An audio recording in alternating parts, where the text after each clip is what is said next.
Sales is the most lucrative skill in the world, period.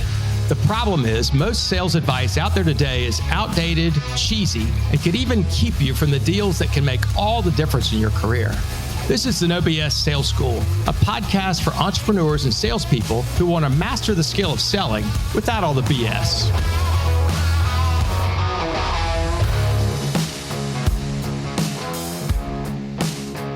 Welcome to the No BS Sales School podcast. I'm your host, Walker McKay. I thought I would kind of share a follow-up to a podcast I did a couple of weeks ago about people selling business to consumer. So I did a secret shop of a gutter company.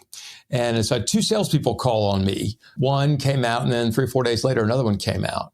And the first one, I think I shared some disappointment because she spent the whole time just kind of educating me about gutters and what I needed, and less focus on asking me anything.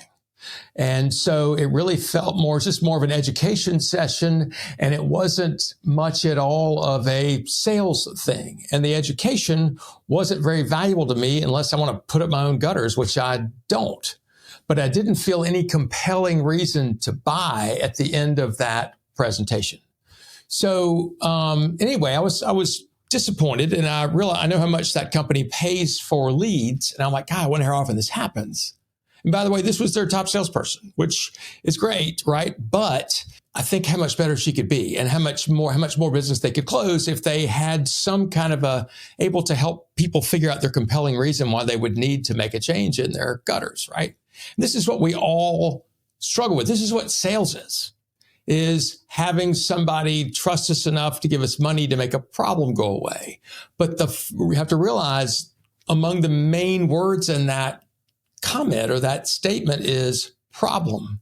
We've got to identify what the problem is. The prospect has to say it. It has to come out of their mouth of why they even want to have this conversation. And it doesn't matter how great your product is. If somebody does not have a problem that they know they're trying to solve, you're wasting your breath. Doesn't matter all the features and benefits in the world. If you don't know their problem, you're wasting your time. So back to the gutter scenario. First salesperson came, did a nice job, very nice, very warm, very kind, was not a salesperson, wasn't even a hidden salesperson. They were just giving me information, which again, okay. Well, then the second person came out, and she wasn't perfect either. However, what she did do, as we were walking around the house, she asked me, she said, do you guys have a basement? And I said, as a matter of fact, we do, right? So, wow, there's a question. Do you have a basement? And I said, as a matter of fact, we do. And I was like, hell yeah, here we go. And she said, well, gutters will keep water from going into your basement. And then she kept moving. Right? We kind of moved off of that subject. But I thought, man, what a pivot point right there. At least she asked. And I started paying attention. I'm like, shit, my basement does get wet. Imagine if she had said, do you have a basement? And I said, yes. And she would have followed up with, but my guess is it never gets water down there. At which point I would have said, hell yes, it does. And she says, probably not very often. And I would have said, yeah, only when it rains. And she would have said, but you don't keep anything of value down there. And I would say, no, just the washer and dryer. And she might have said then, and who does the laundry most of the time? And I would have said, my wife most of the time. And then she might have said, my guess is she doesn't care about putting on boots to go do the laundry. Wow. Imagine what a different conversation that would have been. Because hell yes, my wife gets pissed having to get her feet wet to do the laundry whenever it rains. We have hard rains, right, which we've had lately. What I want you to do is when you think about having these conversations, you're looking for a problem. You're looking for the consequences of that problem and what are the personal impacts, right? The problem is water's going down, get in my basement. Okay, that's a problem. I've got millions of problems, but that's certainly one of them, right? The consequences of that are water, when it rains, comes in and my wife has to go down there to do the laundry, right? And then she gets pissed off because her feet get wet, or shoes or socks or whatever, or she has to put on boots.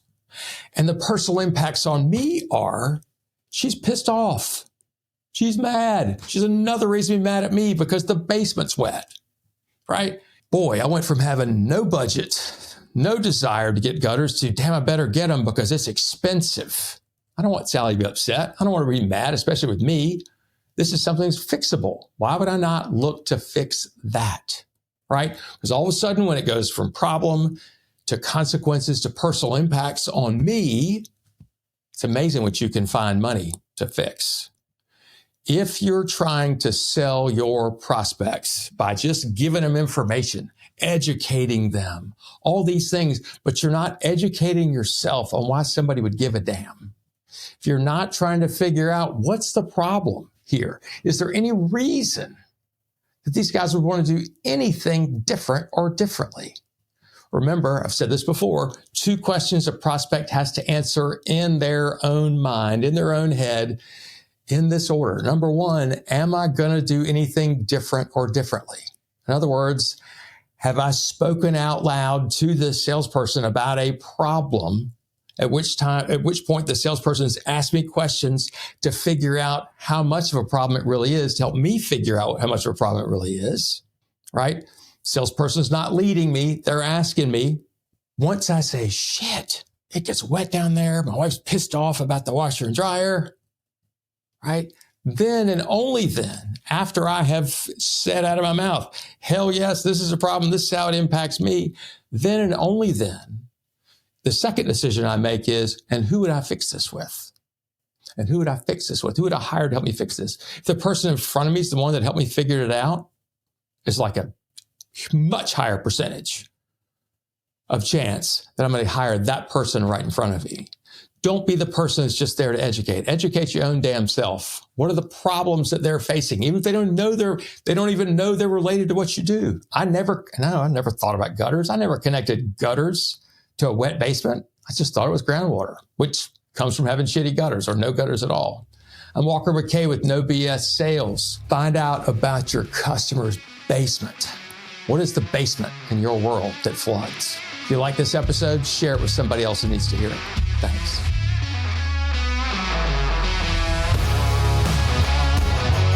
Thanks for listening to the No BS Sales School podcast.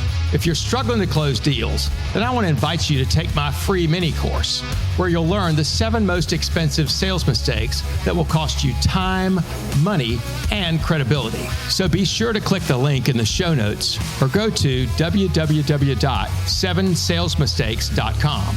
That's the number 7salesmistakes.com. Thanks again for listening to the No BS Sales School podcast.